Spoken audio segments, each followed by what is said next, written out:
ብሩኖ ጊማሬዥ በክረምት የዝውውር መስኮት የመጀመሪያ ፈራሚ ሆኖ ወደ ኦልድ ትራፎርድ ብሩኖ ጊማሬዥን በተመለከተ አሁን የሚነሳው ሐሳብ አንድ ነው።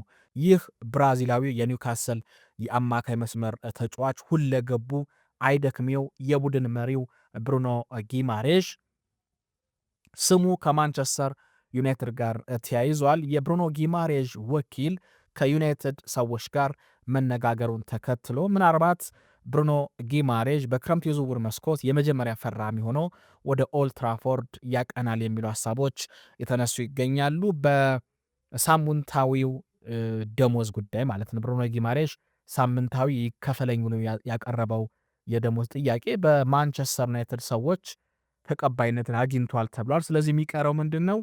የማንቸስተር ዩናይትድ አመራሮችና የኒውካስል አመራሮች ቁጭ ብሎ ከተነጋገሩ በኋላና በዝውውር ገንዘቡ ከተስማሙ ብሩኖ ጊማሬዥ ማንቸስተር ዩናይትድን ሊቀላቀል የሚችልበት እድል እንዳለ የተነገረ ይገኛል።